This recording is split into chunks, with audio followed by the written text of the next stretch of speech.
Diana കഴിഞ്ഞ ദിവസം ഒരു കല്യാണം കൂടി ഉണ്ടായിരുന്നില്ലേ അന്ന്? ബിനീഷറിന്റെ കല്യാണം കൂടിയില്ലേ? അപ്പോൾ ഈ സ്റ്റാർ മാജിക് താരങ്ങളൊക്കെ ഈ ചെരുപ്പിട്ട് പള്ളിക്കുള്ളിൽ കയറിയെന്ന് പറഞ്ഞിട്ട് ഭയങ്കര പ്രശ്നമാണ്. എന്ന് വെച്ച് കഴിഞ്ഞാൽ ആൾക്കാർ ഭയങ്കര നെഗറ്റീവ് കമന്റ് ഇടുന്നത്. ചെരുപ്പിട്ടിട്ടാണ് പള്ളിക്കുള്ളിൽ കയറാൻ പാടുണ്ടോ എന്നൊക്കെ ചോദിച്ചിട്ട് കണ്ടിട്ടുണ്ടായിരുന്നു? കണ്ടില്ല. ഡയാന ചെരുപ്പിട്ടാണോ ഉള്ളിൽ കയറിയത്? അതെ അല്ലേ? അപ്പോൾ എങ്ങനെ അവിടെ ശരിക്കും ചെരുപ്പിടാണ്ടാണോ കയറാൻ? ആ പള്ളിയിൽ എങ്ങനെയാ? ചില പള്ളിയിൽ ഈ പറഞ്ഞ പോലെ ചെരുപ്പിട്ട് കയറാം. പൊതുവെ ആരാധനാലയങ്ങളിൽ നമ്മൾ ഇടാണ്ട് കയറാറുണ്ട്. പിന്നെ ചില സ്ഥലങ്ങളിൽ ചെരുപ്പിട്ട് കയറുന്നവരുണ്ടെന്ന് തോന്നുന്നു അല്ലേ? പിന്നെ ചില സ്ഥലങ്ങളിൽ അറിയില്ല. പിന്നെ എഴുതി വെച്ചിട്ടുണ്ടായിരിക്കും പാദരക്ഷകളും പറഞ്ഞിട്ട്. എനിക്കറിയില്ല, എനിക്ക് സംഗതിയൊന്നും അറിയില്ല കേട്ടോ. അല്ല, ഒരു എന്ന് വെച്ച് കഴിഞ്ഞാൽ കല്യാണത്തിന് അവർ പള്ളിയിൽ ചടങ്ങുകൾ നടന്നില്ലേ? അന്ന് ഈ പറഞ്ഞ പോലെ തിടുക്കത്തിലെങ്ങാനും അല്ലെങ്കിൽ നിങ്ങളൊരു കാര്യം ശ്രദ്ധിക്കും, നിങ്ങളെ മീഡിയക്കാരിങ്ങനെ വളഞ്ഞു കൊണ്ടുപോകും. നിങ്ങളെ എസ്കേപ്പ് ആവാൻ വേണ്ടിയിട്ട് അവരിനിപ്പോൾ ചെരുപ്പെങ്ങാനും ഇട്ട് അത് കയറിയിട്ടുണ്ടാവോ എന്ന് എനിക്ക് അങ്ങനെയാണ് തോന്നുന്നത്. അങ്ങനെ എന്തെങ്കിലും പരിപാടിയായിരിക്കും.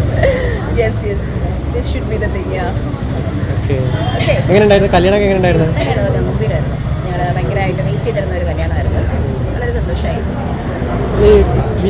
അനുമോളുടെ കല്യാണം, ജെസ്സിയുടെ കല്യാണം, അനുമോൾ ഇപ്പോഴൊന്നും കല്യാണം കഴിക്കുന്നില്ല എന്ന് പറഞ്ഞു.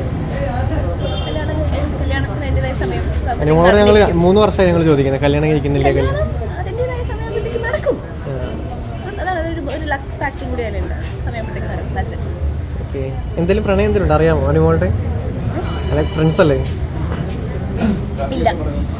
ഇല്ല. ഓക്കെ അല്ലേ?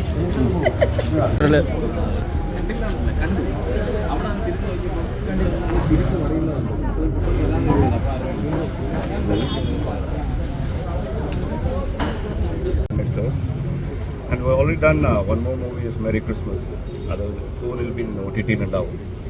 The second second movie as well. So we are eagerly waiting your support and everything will be great on this. Thanks a lot.